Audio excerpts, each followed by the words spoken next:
mercredi 19 février. Il y a un élément de sorcellerie dans toute préparation culinaire. Dans le choix des ingrédients, dans le processus consistant à mélanger, à râper, à faire fondre, à infuser et à aromatiser. Dans ces recettes empruntées à des ouvrages anciens, dans ces ustensiles traditionnels. Le pilon et le mortier avec lesquels ma mère fabriquait son encens ont désormais un usage plus ordinaire. Et les épices et autres condiments qu'elle utilisait exhalent aujourd'hui leurs essences subtiles au service d'une magie moins noble, mais plus sensuelle. C'est d'ailleurs en partie le caractère éphémère de cette activité qui m'enchante. Tant d'amoureuses préparations, tant d'adresses et tant d'expériences prodiguées en vue d'un plaisir qui ne peut être que furtif, et que seuls de rares connaisseurs sauront apprécier à sa juste valeur.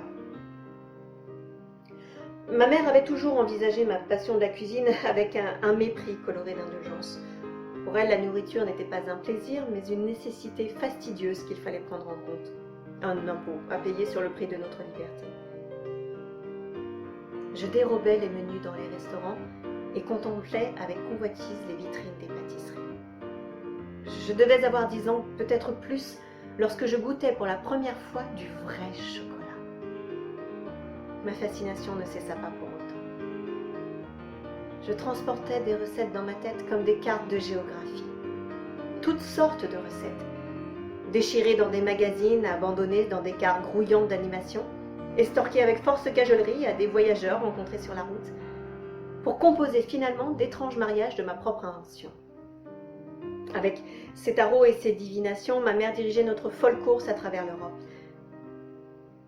Les fiches de cuisine nous arrimaient, plantant des points de repère sur la morosité des frontières.